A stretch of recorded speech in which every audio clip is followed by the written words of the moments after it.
Hi, I am Lee Keckner in the Everyday Family Room. Tickled pink to have author and child development behavior expert, Betsy Braun. Welcome. I'm so happy to have you here. And I'm so happy to be here. Yay, you guys, she authored 2 best-selling awesome books, You're Not the Boss of Me, and Just Tell Me What to Say, which so many of my mom friends have used as a manual raising their children. Good, I'm glad. It has. What it's meant to be. Is that what it's meant to be? So Yeah. my friends are on track. Well, it's not something you sit down and read in one reading. You wouldn't do that. But, you know, leave it by the bed and check out the index when you need help. And I'm developing an app for your iPhone. Fantastic. A BBB app that's in process right now. That's what I want to call her, Triple B. You may. I like that. Thank you, Triple B. We will put that app on our website so our viewers can find it. As soon as it's done. Right, sure. right when it's done. Okay. Okay, so today I would look up in the index tantrums. That's what we're going to talk about. And I have kids in the ages ranging from 12-year-olds to 18 months.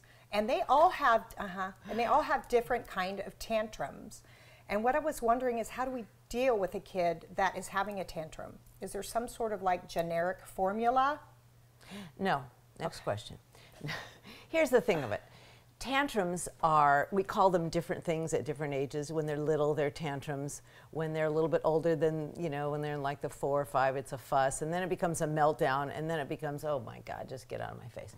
But the deal with tantrums is that there is a universal component to them. Children all over the planet, children in Sri Lanka have tantrums. Because having tantrums is a big part of growing up. It's a message. When young children are having tantrums, they're usually frustrated. Something doesn't go the way they want it to go. By the way, it's true with older children too. But by the time they get to be 6, 7, 8, we really expect them to be able to control their outbursts or to express their frustration. Use their words. In more appropriate ways, right. Okay.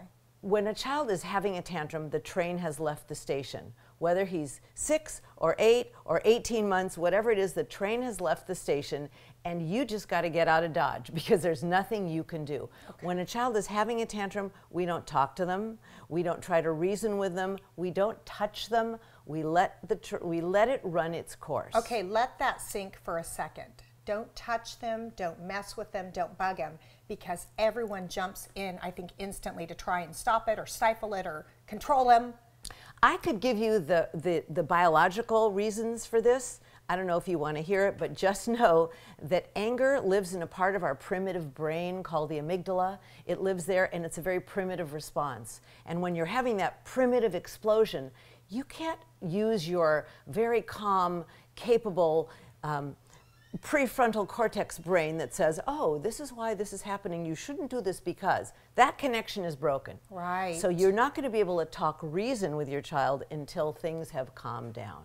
So when your child is having a tantrum, if he's 2 years old, you say, wow, you are really angry. I'll talk to you when you're done being angry. What it says is, I'm not going to engage with you. If it's a young child, you don't leave the room. You pull his little body into a safe place, make sure he's not going to get hurt, let him flail, scream, cry. Head banging, you let him bang. Whatever's going on, you keep him safe, but you can't interrupt it. The train has left the station, the cow is out of the barn, whatever you want to say. Let it roll. So then as you hear that child get to that, I'll get to, you say, do you need a hug? Oh. And you save him, bring him back to this planet, go outside, look for squirrels, do whatever you're doing, and then a half hour later you get to say, so, you were really, really frustrated when mommy wouldn't let you play with the butcher knife. And I took it away. Even if you have a big fuss, playing with butcher knives is not okay in this family, or whatever you're going to say. It is butcher knives. Well, either that or cleaver. I wasn't sure where you were going. We have both.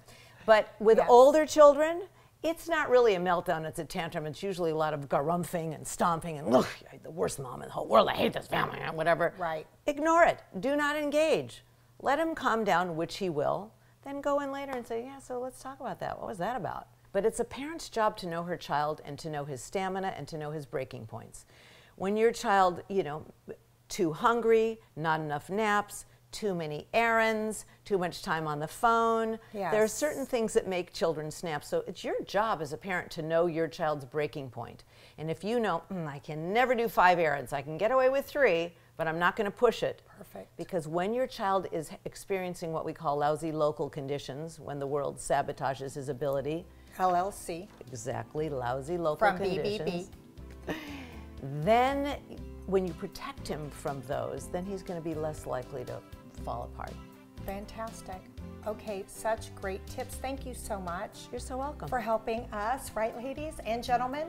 If you'd like to find out more about Triple B, Betsy Braun, please go on to everydayfamily.com and check out our show page, and we'll have your app on there and her upcoming books, and get her books now if you need help, which we all do. Thank you. You're welcome. Thank you so much. I'm very formal with my handshake.